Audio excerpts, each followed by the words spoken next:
This Japanese film almost never saw the light of day. The House of the Rising Sun tells the story of a family torn apart by a nuclear disaster, a subject so sensitive in Japan that the director found it impossible to finance his project through conventional means. But the groundswell of anti-nuclear feeling following the Fukushima disaster persuaded Takafumi Ota to turn to the public. He raised $100,000 through crowdsourcing, and the film's now being screened in independent cinemas.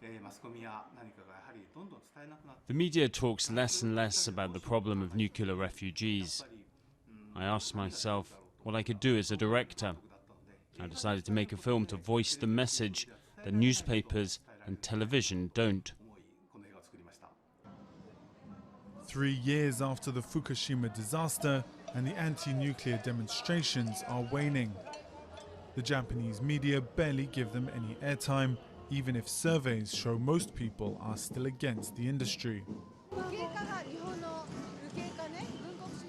Japanese people have a tendency to be quite passive, and it's such a tough fight that many have given up, but we have to keep going.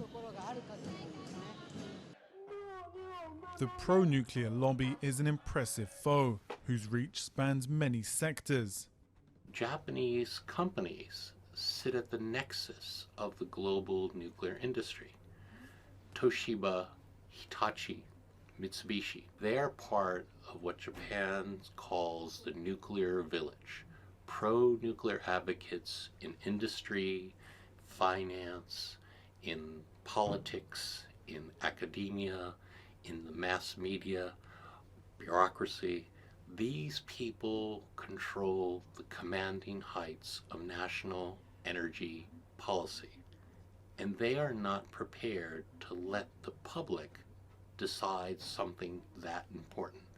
Despite the lobby's power, the government still hasn't restarted the country's 50 nuclear reactors taken offline for safety checks. Japan is one of the only countries in the world to have completely shut down its nuclear energy industry. But many expect it'll rise up again before too long.